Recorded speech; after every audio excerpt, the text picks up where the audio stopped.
Greetings everyone, and thanks for joining us in this sail trim video. In our last video we asked our subscribers if we should produce a part 2 and the response was amazing. So here it is, basic sail trim, this scenarios. Hey, that's not a sailboat, I hear you say. Yes, well spotted. But we are able to compare a car's gears and performance to our settings for sail trim. When a car needs to start moving or when it needs to move uphill, it's using its lower gears to generate power and acceleration. Once a flat surface is encountered and when momentum has been achieved, we run through the gears and this allows us to maintain speed.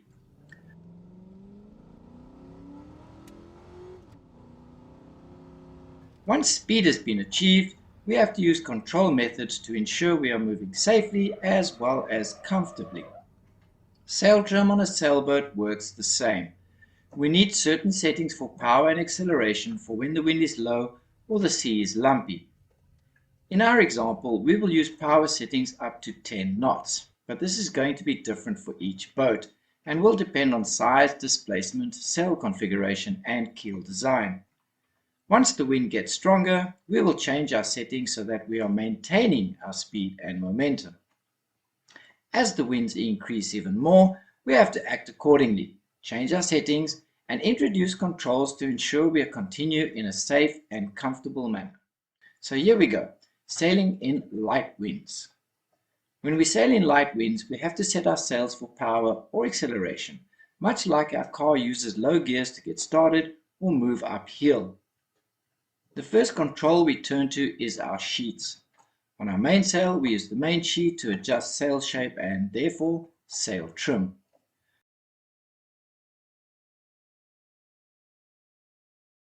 For our head sail, we use the jib sheet to control the genoa or jib sail.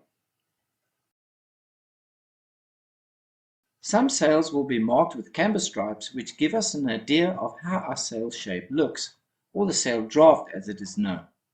When we sail in light winds, we need to have fuller sails, which means deeper drafts to give us power. The vertical shape of the sail determines how much twist we allow in the sail. In low winds, we allow more twist, achieved by easing tension of the leech.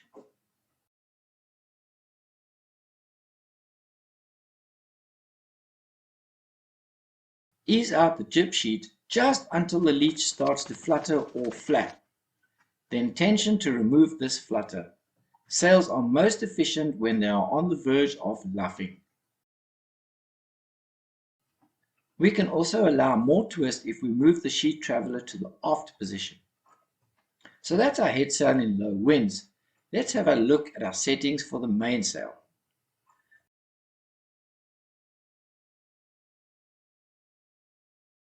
First, we use the main sheet to adjust the sail shape and angle to the wind, which also affects the sail twist.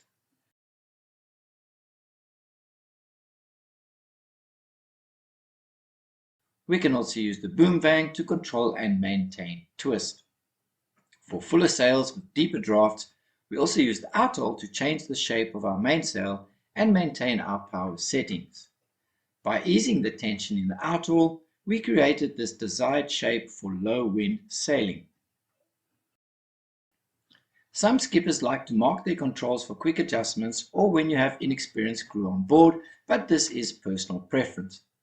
If you mark your outhole for varying wind conditions, you could also have corresponding markings on the sheet traveller.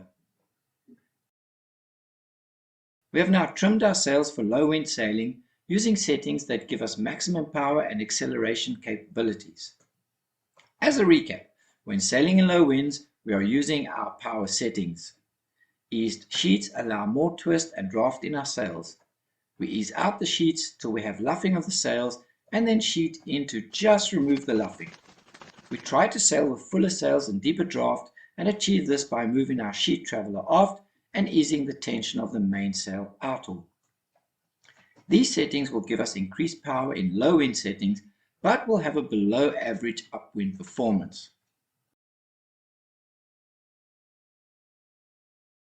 These settings are also useful for lumpy seas or getting back up to speed after performing maneuvers such as an upwind tack.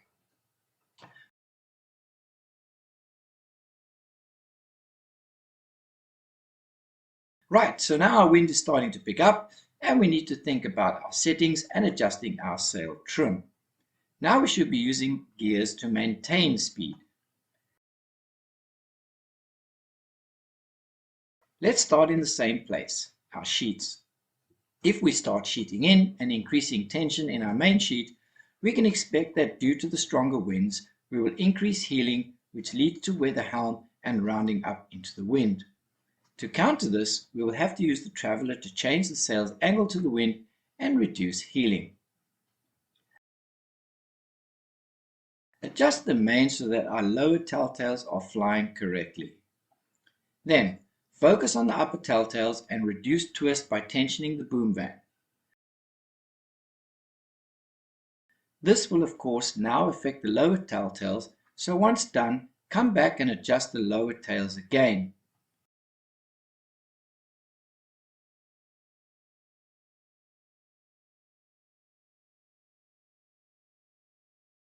We can assume if the lower and upper sets are correct, then the middle will be set correctly.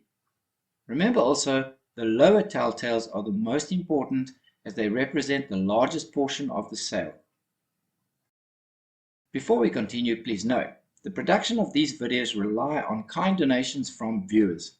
Please consider our Patreon options, and for those heroes who prefer a once-off sponsorship, please use the Super Thanks option in this video. The health of our channel also depends on engagement by you, so please give us a like, and if you can spare a minute, add a comment. Between tutorials, we are also releasing our sailing adventures every Sunday, so follow our journey and join us on our adventures. And now, back to medium winds. As the wind gets stronger, we want to reduce the draft in our sails and use flatter sail shapes. To achieve this, increase tension on the outer of the mainsail.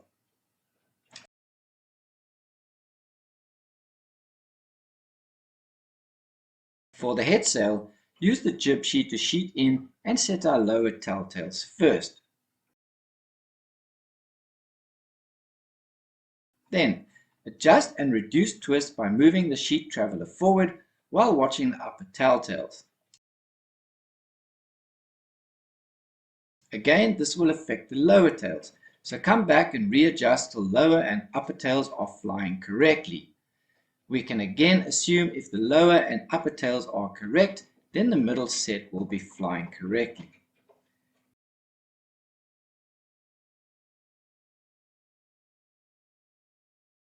Now things are starting to get interesting and the winds are picking up even more.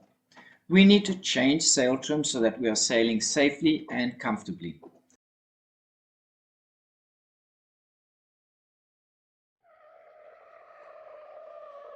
To do that, we will also have to change sail size, and we'll have to have a look at reefing. We will no longer need to adjust settings on our outal, as the reefing line has now become our new outal. But we will have to reduce sail twist by tensioning our vang, and then use our main sheet and traveller to reduce heeling and maintain correct sail shape.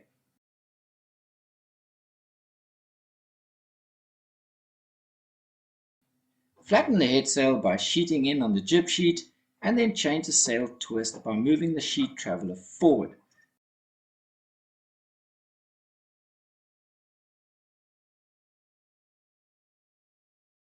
Then come back and readjust the jib sheet.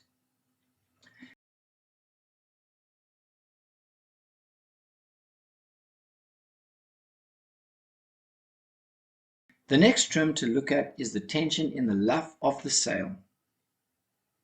Here's our mast, and here is the shape or draft of the sail. The depth of the draft is set by us depending on wind strength. In normal winds, the draft position should be in the middle of the sail as shown here and will be evident in our camber stripes. If the wind drops, we could think about changing the draft position accordingly. In light winds, we move the draft position aft by easing tension on the luff of the sail. As the wind gets stronger, we try to move the draft position forward by increasing tension in the luff of the sail.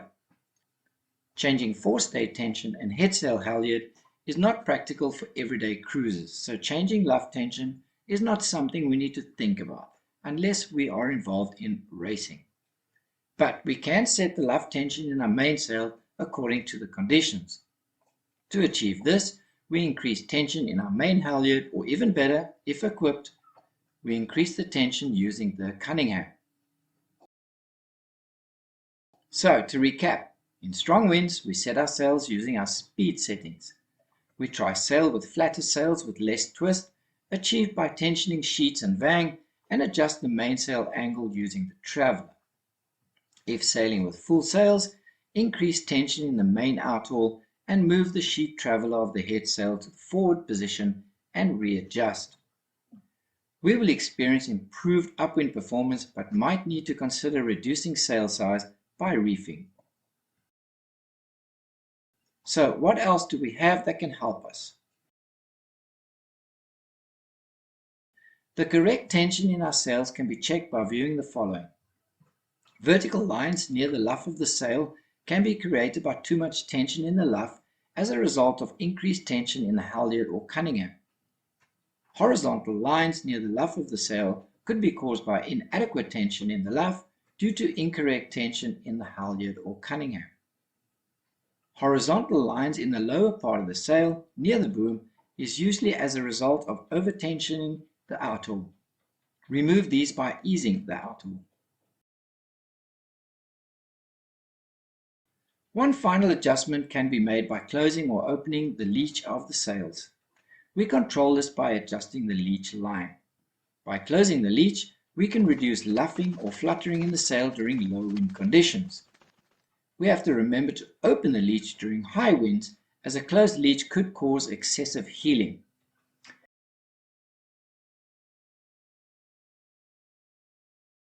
You guys are amazing. Thanks for watching. Please consider any way you can help our channel and show your support. Much appreciated. See you soon.